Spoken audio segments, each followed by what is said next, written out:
Hello, everyone. We are live. We are live. Thank you so much for joining the chat with TK.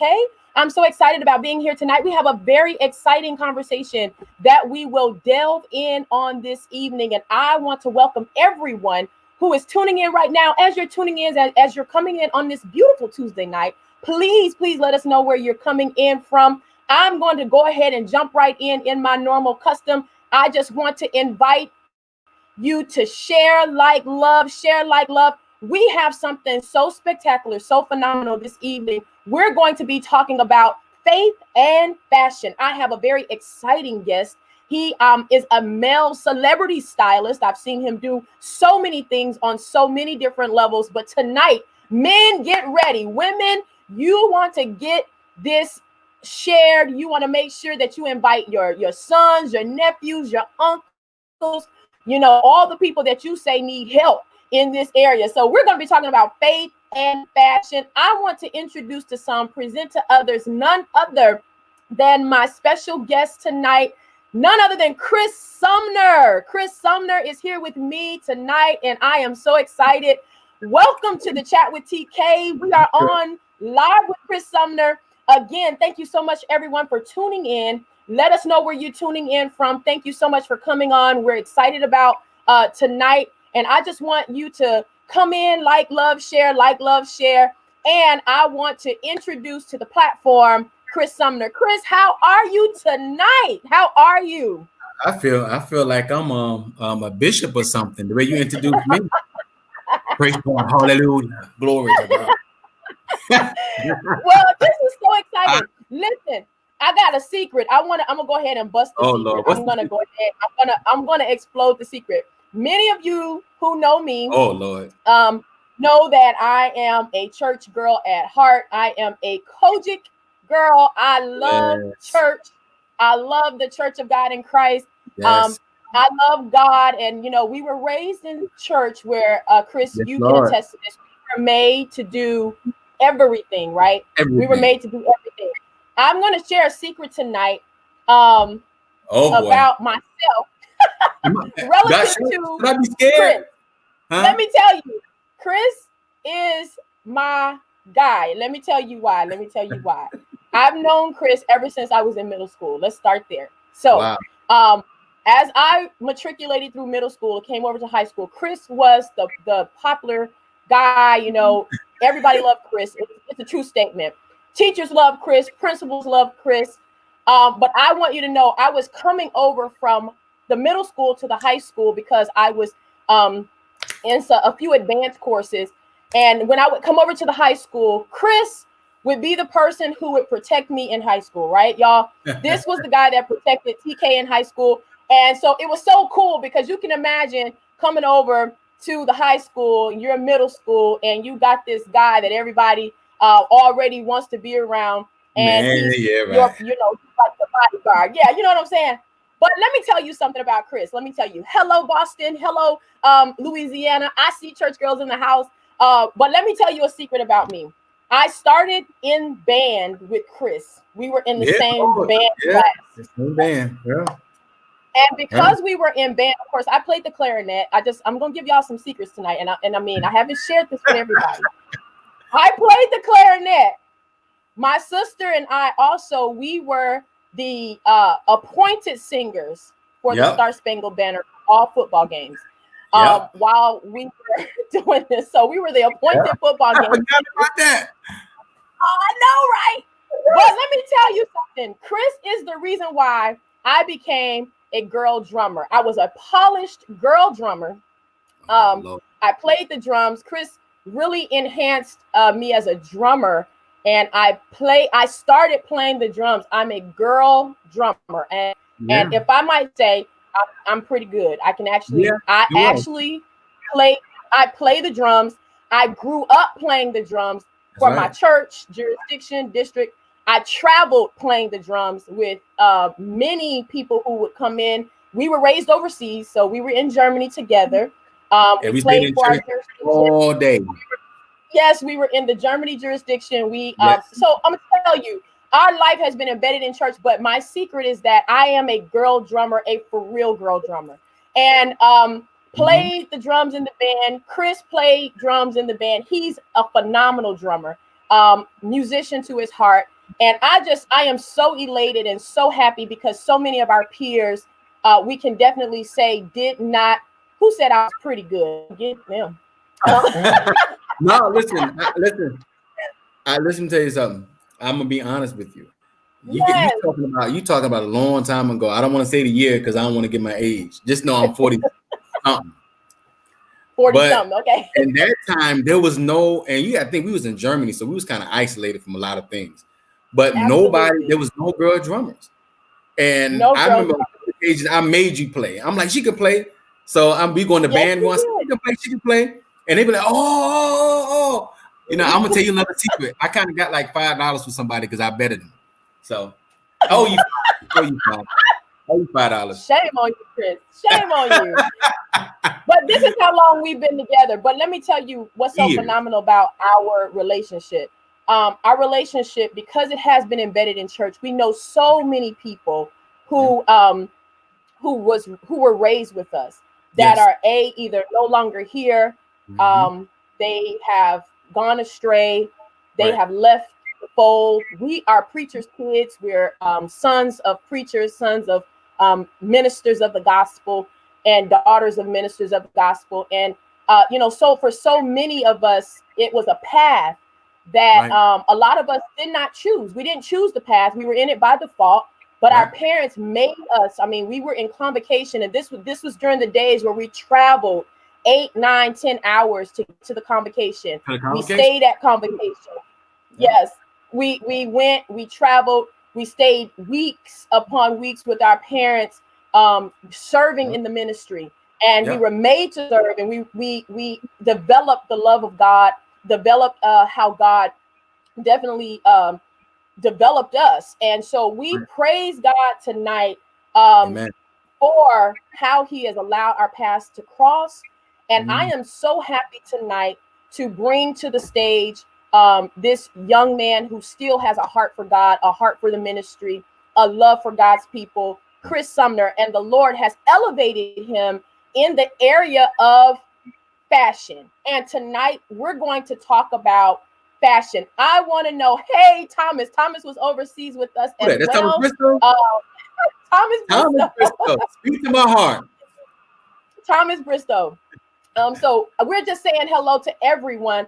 I just wanted to say, Chris, we're talking about fashion tonight, and I want you to talk to us. Please tell us why fashion is still important as we talk about the journey of faith. Well, I believe that image is everything. Okay. How you carry yourself, how you look, because people watching you. I had a guy tell me one time, he said, when you're in your home, that's one thing. He said, but as soon as your foot hit the front door, it's lights, camera, action. And one thing about it is, have you ever been to, like, say, for instance, you had to go to Walmart or to a grocery store, and you just said, you know what, I'm going to go in there, I'm going to come right back out. I'm not looking my best. I'm just going to go in. And that be the time you see everyone you know. It never fails. So, I'm the type of person, I don't want to get ready. I want to be ready. And I think it's very important that you carry yourself a certain way. Why you think prisoners you're dressed up to go to the court? Because they're trying to let the judge know and let the people know that, hey, I'm an upstanding citizen. So they put on a suit. Or you go to the corporate world, you have to dress a certain way. So I think fashion is very important. And in the church world, how we grew up. Sunday's best was Sunday's best. You didn't come to God's house any kind of way. Absolutely. You just didn't. So that's how I grew up. So I think it's very important on every level. Okay. And I really appreciate you just bringing that to the forefront, and kind of tell us as we segue into who you are and what you're going to bring to the conversation a little later on tonight. Kind of tell us how you developed an eye for fashion. Tell us how this all came into being. I want to know, really, before we get to that question, I want to know why it is just as important for men to look good as it is for women to look good, because there's a lot of emphasis on women not wearing bonnets, not being in house shoes and not being in pajamas and having this certain image. But tell us why it's equally as important for men to embrace the same. Well, for men, us looking at women, men are visual.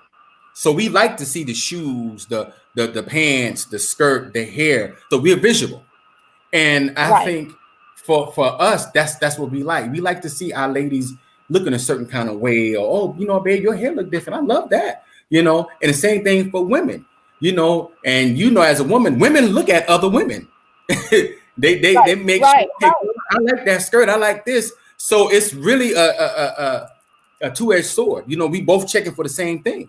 And I think it's very, very, very important for a woman, especially a single woman, not even a single woman in general, to look her best. Because I always said this, I tell my students this, in order, you know, when you look good, you feel good. It is what it is. You could be not have a dime in your pocket, but let you have a nice outfit or a nice pair of shoes, whatever. You think you just won $1 million, but you got lit in your pocket. But you know, you feel good. Yes, that's real. Yes, that's real. So why is it equally important for men to be on their game as well? I think it's even important because in order to be a man, you got to see a man. And I grew up in the era, my father, you know, my father was a dresser. You know, I was in kindergarten wearing bow ties. And I think it's very important that men teach men how to dress and how to dress for occasion. Pull your pants up. Do something with your shirt, and you know, and another important thing, grooming. Get your hair cut. You know, brush your teeth. Listen, I'm kind of skipping, but see this? You see this? This is part of fashion. Yes, come on, show us. Part of fashion. Let me put you on screen by yourself, Chris, so you can go ahead on and get to your. I see the passion coming out now. Go ahead and talk about this toothbrush. Listen, something pushing me. It's pushing me. But this right here, this is part of fashion. When you're talking to women and people in general, nobody wants to see things in your teeth. Floss daily. Every time you eat, floss. This right here is a toothbrush. Let's say it together. Toothbrush. Hygiene is very important. They have some that have this thing in the back. You don't brush your tongue. You scrub your tongue. Go to the dentist. Get your teeth clean. Gargle. You know what I'm saying? Take care of yourself. Nobody wants to be nobody with a raggedy mouth and stink breath. And let me digress. But yeah. No, it is a part of fashion, because you know a lot of people just think that when you talk about fashion, you're just talking about an outward appearance, and you're just talking about the latest and best in brand name clothing, dressing, and what people actually see, the aesthetic part of who you are. But it's so important, like you said, when you open your mouth, it also needs to match what you have on. There it is. Listen, fashion is a lifestyle. It's not what you wear. It's how you wear it. It's how your mannerism, how you speak, how you walk, how you talk, how you treat people. It's all one big gumbo. People don't get that. Oh my gosh. So I want to jump over here. We do have a question to the metrosexual man. Let's talk about that. We have a question here. What do you say to the metrosexual man? And you may have to explain that. I don't want to offend anyone's level of intelligence, but for those who may be watching or would come back and watch the playback and may not understand what metrosexual is, explain first what metrosexual is, and then tell us what you say for the metrosexual man. Well, when I first heard that term, I was offended because I put it as a category as maybe I'm a homosexual or something, and that's not true. Metrosexual is just a man that takes pride in his appearance and his hygiene. And guess what? I am metrosexual to the third power. So I tell men, if they're calling you that, that's a compliment. It goes in the same line as bougie. It's a compliment. Who doesn't want to live? Who doesn't want to live to another level? That's what bougie is, living on another level. Gotcha. You get what I'm saying? So it's all the same thing. The metrosexual is a wonderful thing. So listen, tell him keep doing what he's doing. Keep taking care of himself. Keep getting his hair cut and brushing his teeth and all that stuff. There's nothing wrong with it. Don't be offended. It's all right. Trust me. Okay. And that's really good because so many times men who do take care of themselves, clean, get their nails cleaned up and they're well groomed, they're often placed Mhm. in other categories that Right. are not necessarily the correct category Right. for that particular man. Right. But we want to be very clear that just because you are a well groomed man does not Right. mean that you are not a man. You are, There's I nothing know wrong. you are a real man. Listen, listen. I'm 100% man. Listen, I go straight up and down. Ain't nothing sideways about me.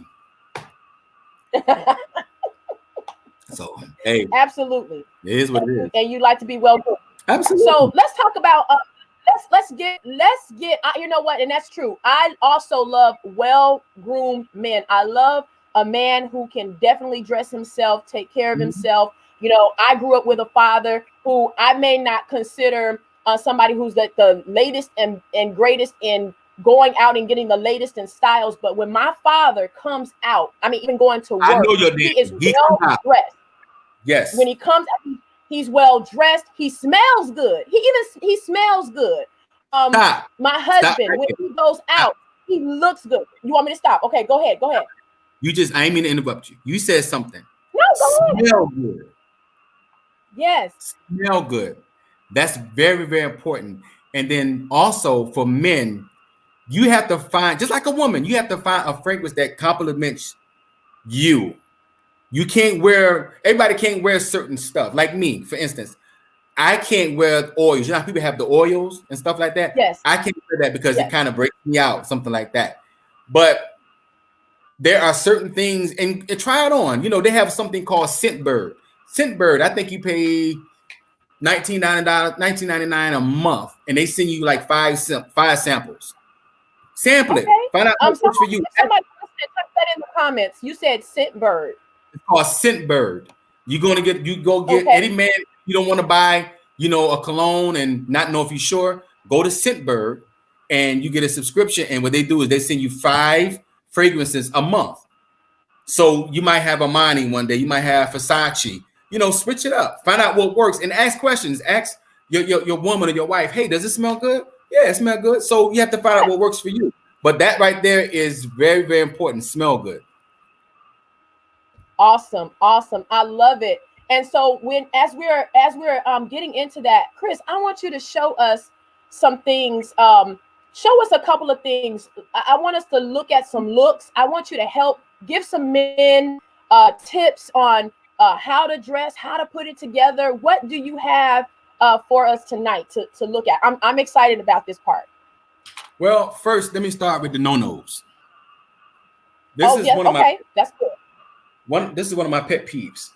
So when you go to a store, let me try to back up a little bit. When you go to a Okay, store, some people are not blessed to get stuff custom, which is fine, off the rack, cool. But I tell people all the time, if you buy something off the rack and it doesn't fit, and you take it to a tailor and they tailor it to fit you, it's tailor made. But one of my pet peeves is when you buy a jacket, men, you're gonna have tags, but this is a no-no. I've seen men walk around with this. That's tacky. You don't want to advertise what you're wearing. You don't. You want people to ask you, hey, what kind of suit is that? Armani or Tom Ford? Yes, but don't advertise. That's very, very tacky. Take this off. Another thing, when you buy these, I bought this a while ago. I haven't worn it yet. But in the back, these are called vents. I don't know how many men I've seen. You see the little flap? They come and it's a vent. There's a lot of men that don't know that you have to take the thread out and let the vent out on each side. Almost every jacket has it. They might have it in the middle or the side, but that's something to take off. Now, here's another no-no. Men, when you have your blazers, don't ever put your blazer on a wire hanger. What was that movie called? I forgot the movie. No wire hangers, no wire hangers. God forbid, don't do this. Mommy dearest. Mommy dearest, that's it. No wire hanger. No. First of all, if you have your no jacket wire hangers on the blazer, no wire. So you even with they come from the cleaners with wire hangers. So no wire hangers on the blazer. The cleaners is for temporary to get it from the cleaners to your home. Take it off because when you have it on a wire hanger, and you know wire hangers, some hangers are not sturdy. Right. Let me it's see, not Chris. sturdy. Let me see. After a while on wire hanger, it start doing this. See that? Then you mess up the shoulder pads. This is what you need to have. Men, invest. Matter of fact, if you get a suit, keep your hanger. See how this is like this? It keeps it in shape. This is what you do. This is the correct way to do it. And you just hang it up. That's what you do. So, yeah. That's some of my pet peeves. Now, I didn't bring any suits and stuff out, but I can give you some tips. Because this is my thing. I've always said this. There's no rules in fashions. Men, this is rule of thumb. Every man should have this in your closet. 5 things. Every man. You should have a black suit, gray suit, navy blue suit, brown suit. What did I say? Black suit? Black, blue. I'm black, typing blue, too. Black, blue, gray, navy blue, gray, and brown. Those corporate colors. You would never go into Microsoft or the president. You would never see them with, our people plaid with pink gators. You never see that. You never see that. For real.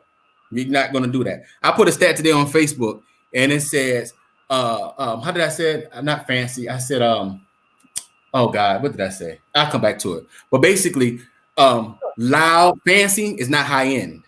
It's not. It's really not. You see Bill Gates, he wears turtlenecks. You never know, but that turtleneck may cost $5,000. You don't know that. But as us, we need to do something differently. Oh, thank you. Flashy is not high fashion. That's it. Flashy is not high fashion. That's not high fashion. Flashy is not high fashion. It's not. It's not at all. Not at all. So those 5 suits, every man should have in their closet. I am a stickler. I love white shirts because to me, white shirts is the canvas. You can paint on it. We have a canvas. Every canvas is white, and you can do what you want to do.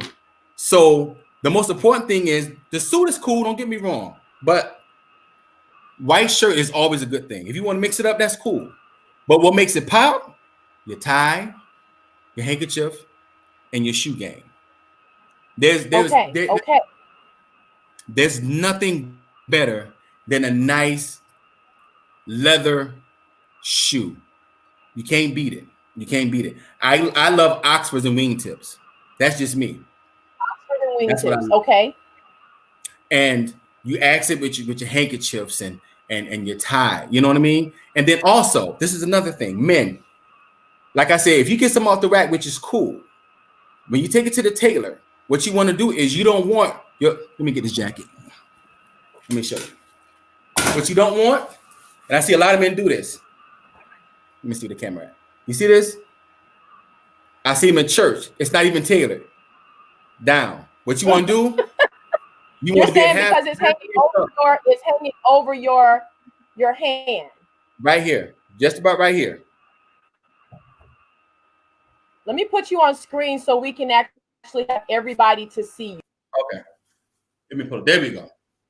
What you don't want to do, let me put this down. You don't want to have it like this. You don't want to do that. You have a tailor, have it come here, maybe like a ½ inch off your wrist. Because if you have a French cuff shirt, the white will show about right here. That's the correct way. But you never want to do this. That's tacky. And then another thing too, and I tell a lot of young people this, your suit should not fit you like a jogging suit. It shouldn't. I know back in the day, the style was, baggy pants, but God has freed us of that. We're free. We're free. What did God do for us, Chris? He freed us. I know he freed me. I'm telling you. Why? No. No, we're not doing that. Not doing that. But okay. I think so. Your suit should actually fit a little. It should fit almost custom to your body. And you made an important statement. You said, even though it's not custom, if it's made to fit you, it's custom. It's tailor-made. When you take it to the tailor, I had a jacket. The jacket, I bought it a size big. I just wanted the suit so bad. I took it. I said, hey, they don't fit. Everything was long. What he did, he cut it, sewed it to fit me. So now it's a tailor-made suit for Christopher because it only fits me. And another thing, too, it doesn't take a lot of money to dress. It doesn't. It really doesn't. I ball on the budget. And I'm gonna give this. Say that again. Say that again. Yes, and I feel like people think that in order to look really good, you have to have a wardrobe full of name brand items. Tell us how we can definitely be encouraged in that. How can we encourage ourselves in that part of it? I think that has a lot to do with faith, because a lot of times we find ourselves comparing ourselves to other people, feeling like if we don't have a certain level of financial, status, and we can't afford high-end clothing, that we're not able to really dress. But I really love how you just said you don't have to have a lot of money to dress well. And a little goes a long way. That's why you said the white shirt is a canvas. You've got 5 major color suits, and then you accent with ties and bow ties and handkerchiefs and things of that nature. Right. My mother, let me tell you something, and you know my mom. You've been on my mom forever. We used to laugh at my mom when we go to the stores. She'll see something, she said, oh God, that thing 50% off. By the time she gets to the register, it's like 70, 80% off. And I'm like, Mom, you always find the deals. I used to laugh at her. She said, honey, she says favor. God always allowed. To this day, it never fails. Every time we go to the store, she never pays the full price for something. And I think for me, it doesn't take a lot of money. It doesn't. It just takes your imagination. But first of all, you have to really start with yourself. Say, Lord, show me. I want to have my own identity. I don't want to dress like this. I want to dress like this. It's different to see the stars and you influence. Oh, I like them shoes. You can be influenced. But I don't want to dress like them. I want to dress like me because number one, I'm not a model fit. I'm not a size 2. I'm not a size 4. You need to dress for you, what fits you. And then you want to put a spice to it, spice it out. That's it. But don't break yourself trying to do it, because you be broke all the time. It ain't gonna work. I tried it. It don't work for me. It don't. Because the way my account set up, I can't. Can't do it. Oh, this is another one too. And my pastor told me this. Yeah. Don't be afraid to go to the thrift shop. You find some good stuff in these thrift shops. You hear me? Can I get a witness, somebody? I'm dead serious. Absolutely. Like, the thrift shop. Okay, sleep on if you want to. My pastor said he used to go to the thrift shop and get like about 3 suits, like $5 a piece. Go home, custom them, put new buttons and stuff on, and sell them for like $100. Guess what? That's a tailor-made suit. It's a tailor-made suit. So I've went somewhere and got a blazer. Listen, my favorite store is JCPenney. Men. JCPenney men's section is of Jesus. I'm trying to tell you. I'm serious. You can get a suit from JCPenney, a plain Stratford suit for maybe $80. Get you a shirt, get you a dope tie, tailor, get it fit the right way, whatever. Thomas Bristol say Thomas no, thrift shop is the truth. I'm telling you. So what is an average cost of a nice suit that has a nice fit? What is the most you should pay for something like that? Tell us about that. You can't really put a price on it because it depends, number one, on your size. Okay. And it also depends on what you're looking for. Look, for me, I'm not a small dude, so I wear 50, sometimes a 52, depends on who make them. But for me, because I'm built, I hate it because it's like a curse. Like I try to go in these little stores and get the cheap stuff, it don't fit me. So I have to get the whatever. But I'm the type of person, I say this suit, I said, okay, I'm gonna come back. Like the jacket I just showed you. That jacket was JCPenney with the tags on it. I bought it from JCPenney maybe about 2 months ago. When I first saw that jacket, like in March, that jacket, I could show you, but I can tell you. This jacket, it still got the tag. I don't know if you can see this. Okay. It has 2 We'll be tags able on to it. see it. Okay, you see the pink tag? That's the sale price. Okay. The green tag behind it was what they was asking for. I saw this jacket, nice jacket, like a sports jacket. Saw the jacket like 5 months ago. I said, I want this jacket, but I'm not paying $89 for it. See how much that costs? I don't know if Sure. you see it. Bring it up just a little bit for us. Does that say $23.99? That's how much I paid for the jacket. So if you wait on the Lord, your help will come. Wait on the Lord. Wait so on. It's not always, I just want to throw that in there. It's not always, it's nothing wrong. Let me just say it like this. It's nothing wrong with waiting for clearance. Nothing wrong with waiting for clearance. With it. Ain't nothing wrong. None of that.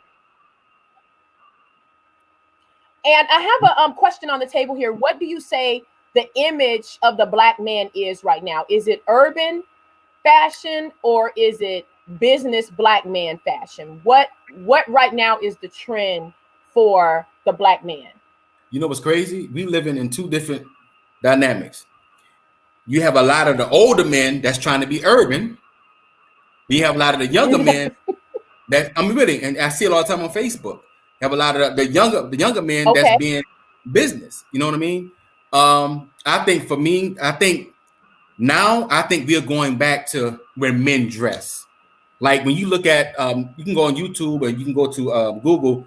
If you look at the Black man in the 30s and the 40s when Cab Calloway and different ones was out, man, them guys were sharp pinstripes and seal sticker suits, and they had their hair slick, whatever. And I think we're going back to that.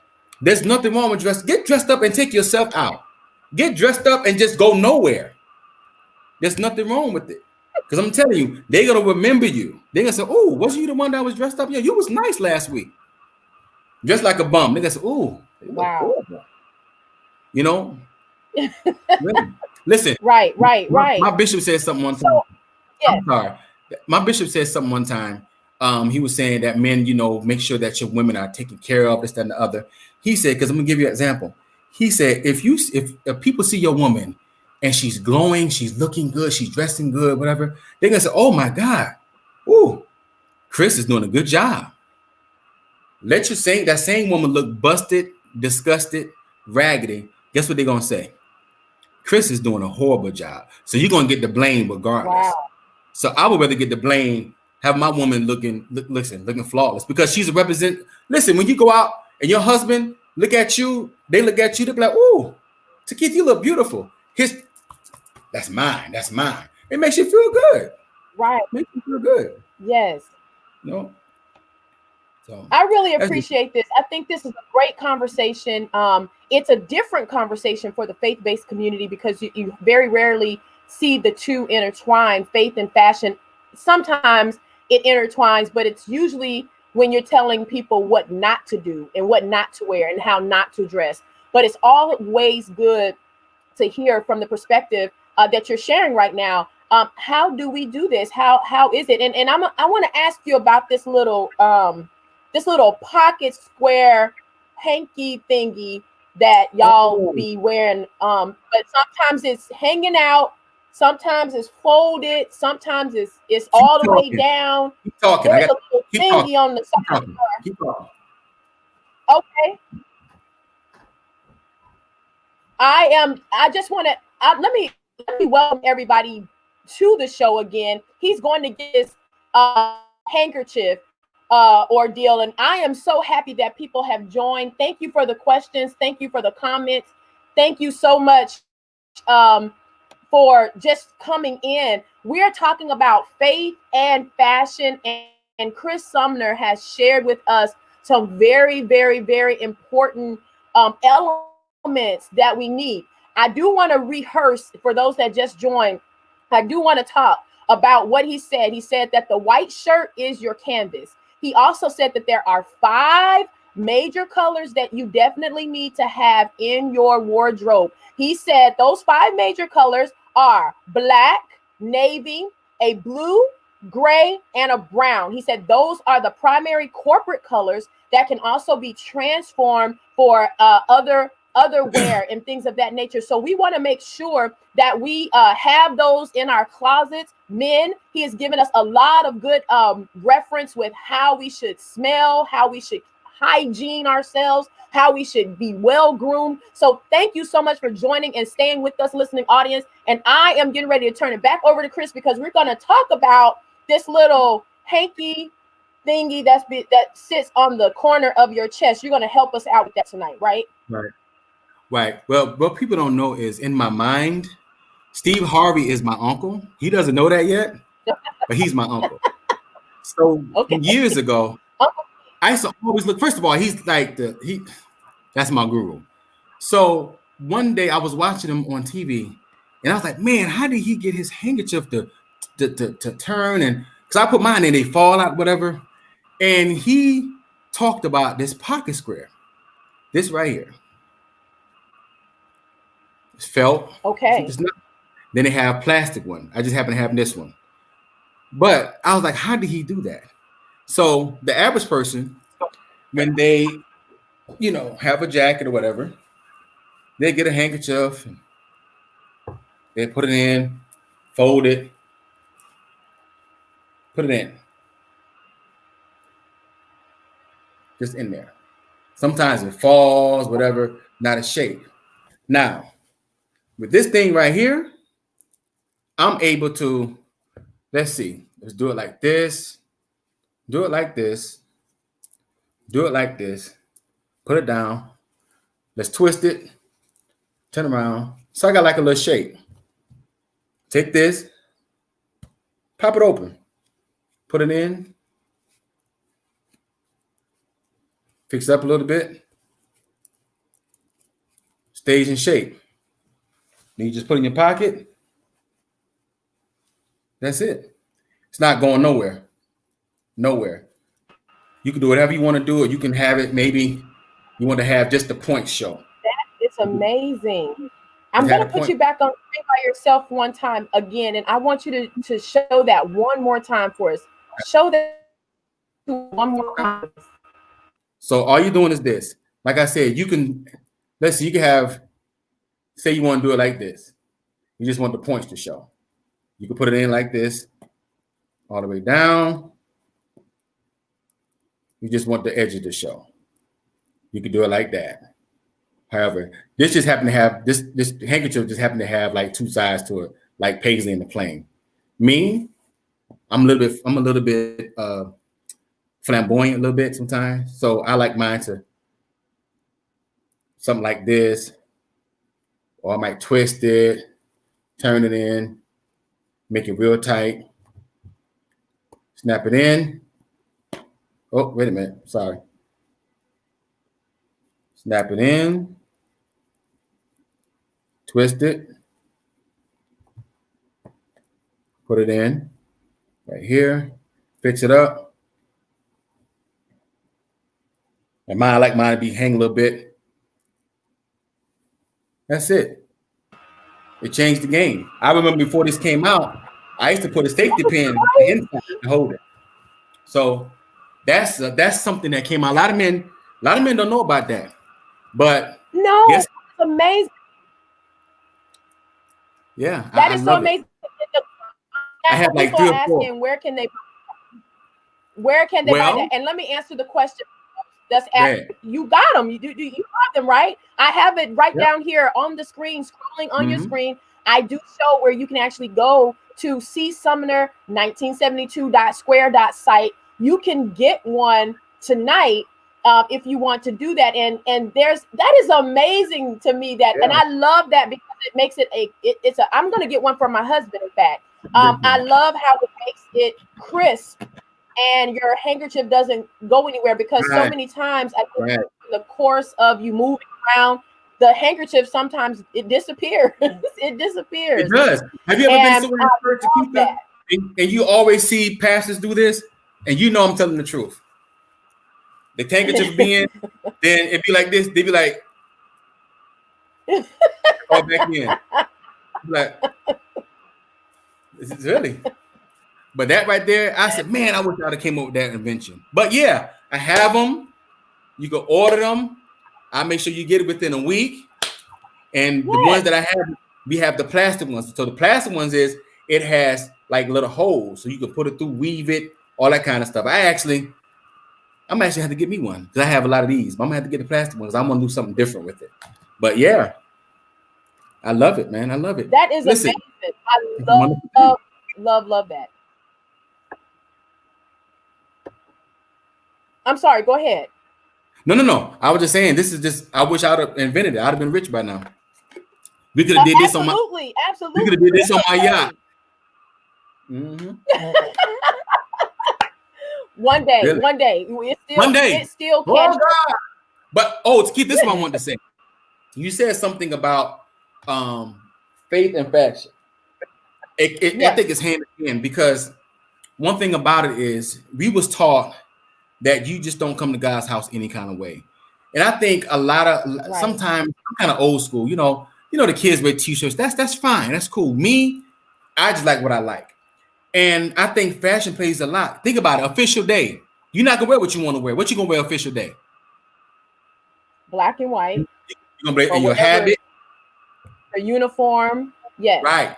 That's the fashion for the day. If you your evangelist, you preach.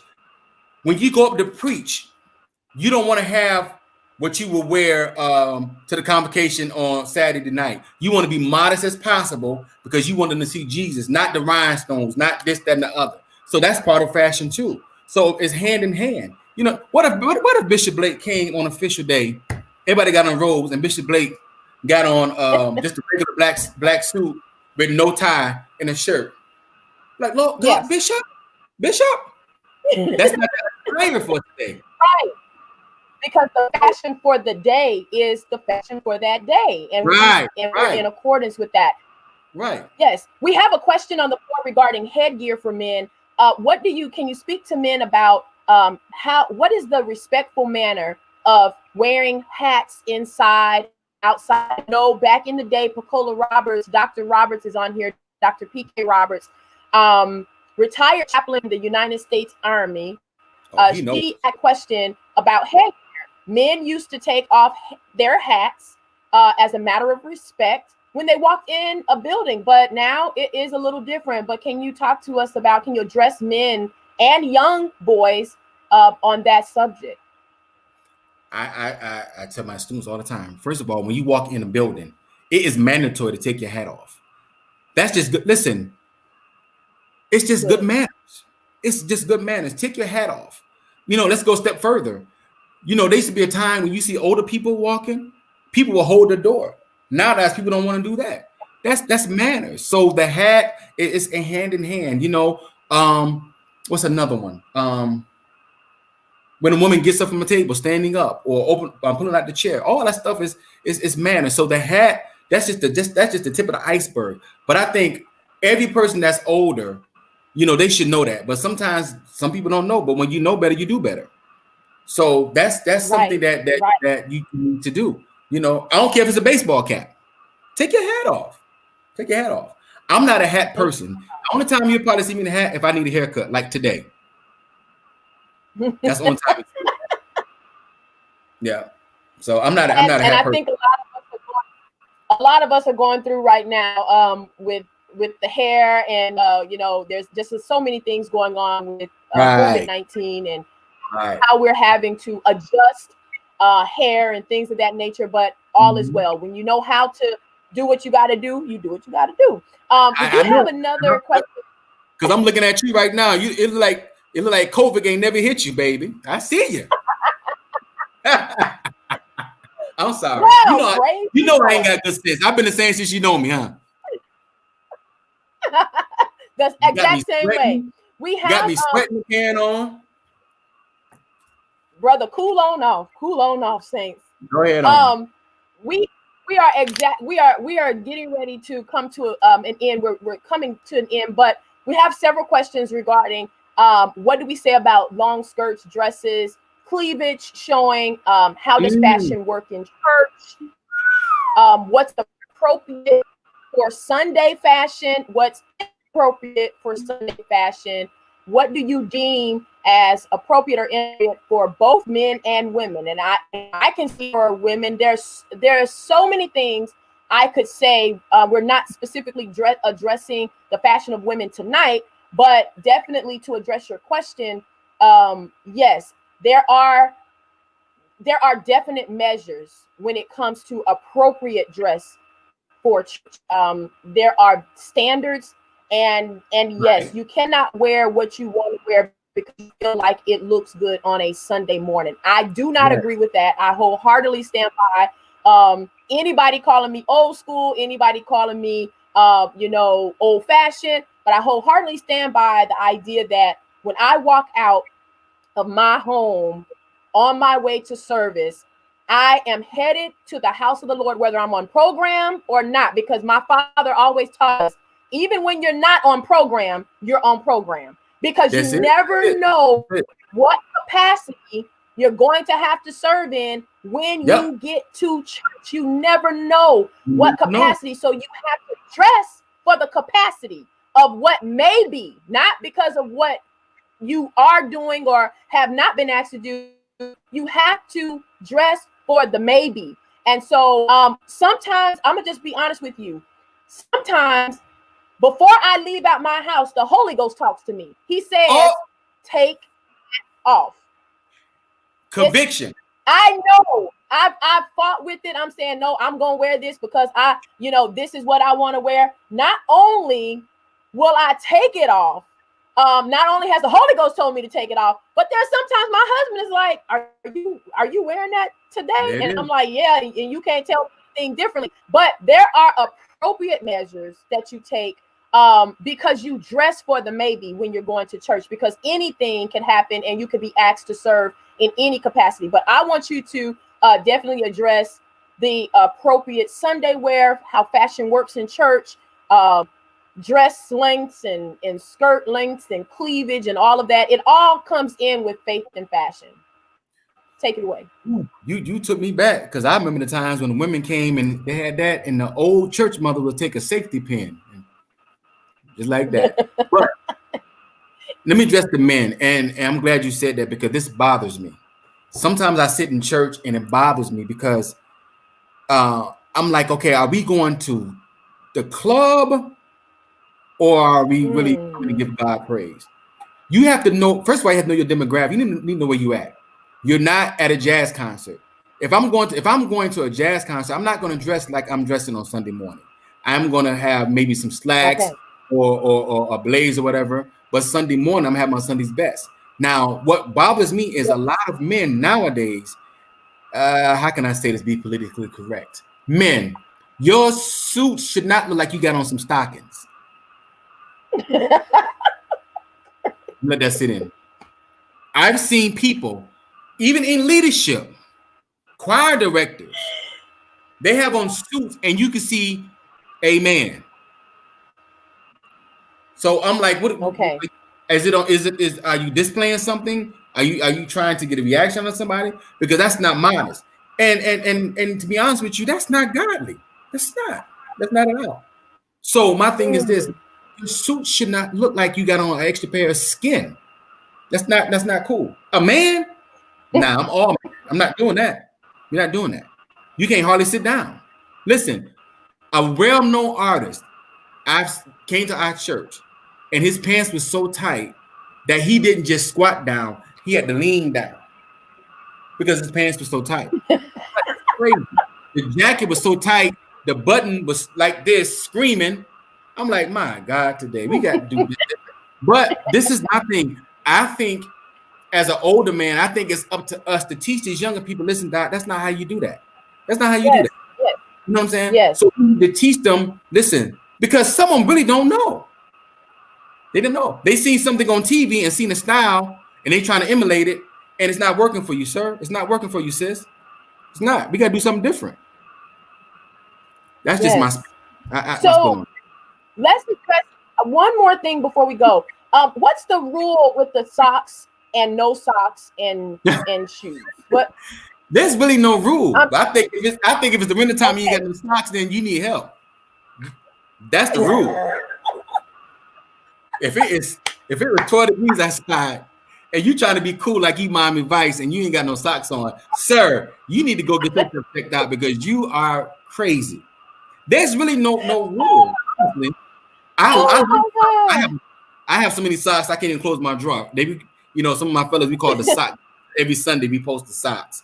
So it depends on how I feel. If I feel like I want to throw on a blazer and some slacks, I might throw on some shoes and no socks or something like that. If I'm trying to make a statement, or I might put on some socks that's crazy that kind of match my blazer. So it's really no rule. It's how you feel. Listen, fashion is what you feel. There's no rules to it. There's no rules to it. As long as it's deemed appropriate and it fits you, you feel good in it, and it's not taking us out of any parameters, Yeah. And I think that's really important. Yeah. Right. You said something really, really interesting too, that you have to know where you are. You have to know you have to know the difference on a Sunday morning that you're not going to a jazz club. You have to know the difference when you're at the jazz club that you're not going to church. I remember very transparently, I literally remember being in college, calling myself going to the club, and I got dressed for church.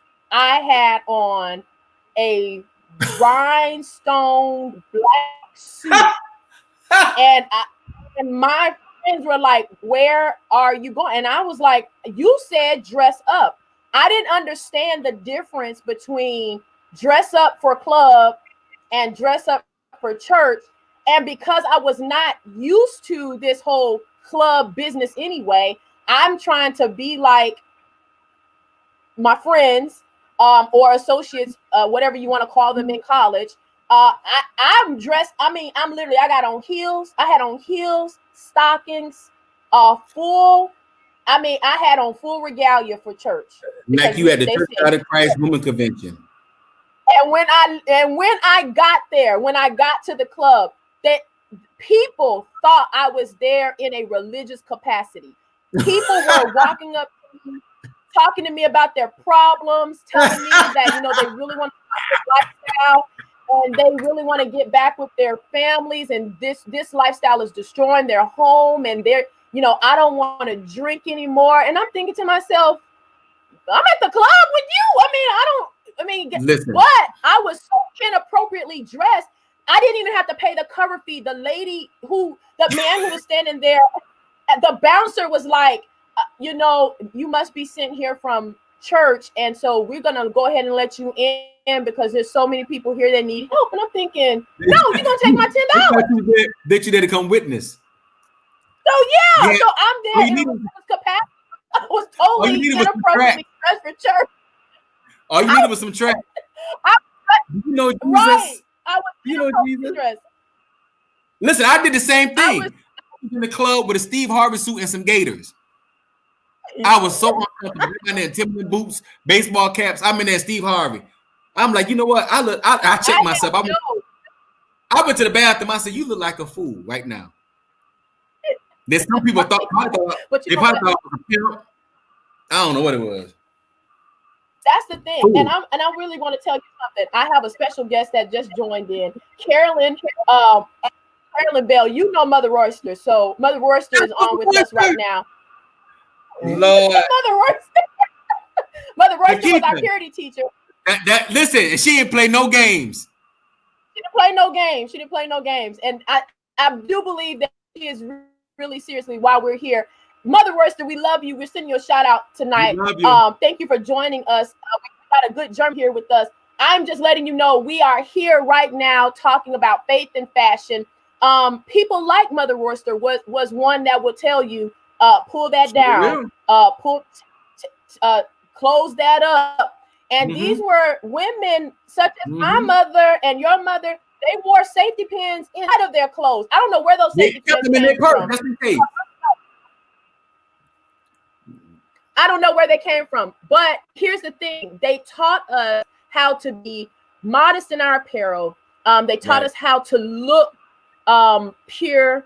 They the way they paved ways. And even though now we have come into our own as it is to fashion. And I do want to talk about your journey with Gentleman Code. You are an educator by trade. I do want you all to know I love bringing on people who work in corporate America. You are a teacher by trade. Can you talk about how you have helped to transform some of the lives of the young men that you've been pouring into because of fashion, how that has helped them to really change the trajectory of their lives? Well, I've worked with juveniles for like 15, 16 years. Started working in juvenile detention center, the group homes. And I'm now been there like 4 or 5 years. I am a dean of students. So I deal with behaviors for teenagers between 12 and 18. I'm there. My hours are not 9 to 5. I'm there when kids get shot. I'm there when their mothers die. I'm there when gang violence. So I've been doing this for a long time. But one thing that my kids can tell you, they can contest of it, is even in school, we used to wear uniforms. The teachers had to wear like polo shirts or white shirts. I would wear a suit. So the kids know me for dressing. And I tell my kids all the time, don't come in my classroom dressed any kind of way. Put your pants up, tuck your shirt in. So to the point that when they see me, they doing this. So I think that has helped me um, to get to the kids, because I have a lot of kids that say, hey, Mr. Sumner, for prom, could you help me get my suit? Or Mr. Sumner, I want to take pictures. I want to be fresh like you. So that kind of, it helped a lot, and that led, to segue to, okay, what's going on with you? Problems, whatever. So that really helped. I never thought it, never did, but it did. And with the Gentleman And Code, now, huh? yes. Yeah, and I wanted to talk about Gentleman Code. Yes. Yeah, Gentleman Code is some don't know. I was married. I was married for 7 years, and I was divorced. I've been divorced about 5 years now. And when I got divorced, it was horrific for me. And when people say when you have a divorce, it's more like you die. I died to the point that I left church. I left ministry. I left all that because I was shamed. I was hurt. I was everything. And I fought. I fought to get back. So after I got myself together and began to do certain things, I was like, man, I said, I got all these questions, but nobody want to hear it, So I got some fellas together and we began to talk about certain things. And I'm like, wow, I said, y'all been through the same thing too, whether it's relationship, whether it's marriage, whether it's divorce, all kind of stuff. So I said, wow, I said, let's do something different. So we started a podcast. Well, I didn't know the podcast was going to do what it do. So now, we became mentors in the city, doing things with the mayor and helping young men dress, getting ready for prom and all kind of stuff. And that led to what I'm doing now with my co-host, Kelly E. Shout out to Kelly E. Off the cuff. While the podcast is, we're talking about fashion and lifestyles. We have we got a couple of celebrity guests that's about to come on, like actually tomorrow. So that has taken on a Wow. whole other thing. And I'm gonna let the cat out the bag because I know people probably watching. But on yesterday, a guy sought me out. He's an Italian guy. He's been in business for 35 years, making custom suits for Yes. football players and all that kind of stuff. So now I am the spokesperson for one custom clothing for men. They made custom shoes, custom shirts, Oh, custom pants. congratulations. So that's so Yes. huge. So I mean, God is, man. Listen, I sat yesterday and just cried. I was like, God, I said, I thought you forgot about me. I really thought He forgot Mm, about me. But I am sitting here living witness that it may be delayed, but it ain't denied. my That's just real God, talk. my God. What So what God is an good. awesome testimony. That Yeah. is a great testimony. And I'm looking Yeah. at the comments in both areas. I'm glancing here, and this has just been so helpful. I really appreciate you for actually sharing that journey, because people look at you now, and this is with anyone. People do not understand the story behind the glory of what they see in the moment. So many times now, I know if you're not following Chris Sumner, I want you to follow Chris. You can go to his Facebook, Instagram page. It's there, Chris Sumner, all the way across the board. Again, Off the Cuff podcast, as well as Gentleman Code. Though he's the CEO of Gentleman Code, and does some phenomenal videos for men, with men, and have great conversations there. So please follow him, Chris Sumner. I want you to also purchase the little pocket square from csumner1972.square.site.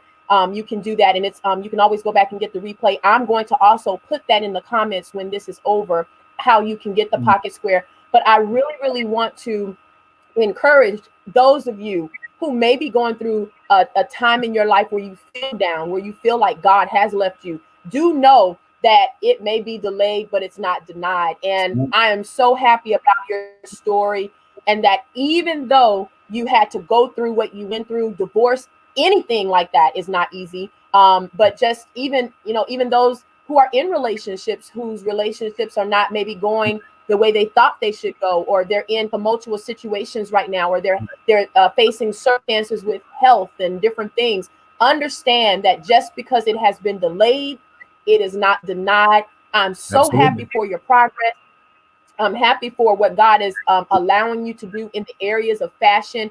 Most importantly, I'm so happy that we have someone in this generation, a voice for this generation, that can connect all of this to young men right now. So like you said, the only way a man is going to be a man is to see a man. See another man. And so we're encouraged by that. I'm so happy. And Chris, God bless you. Thank you so much for what you brought to the table tonight. You. I'm telling you.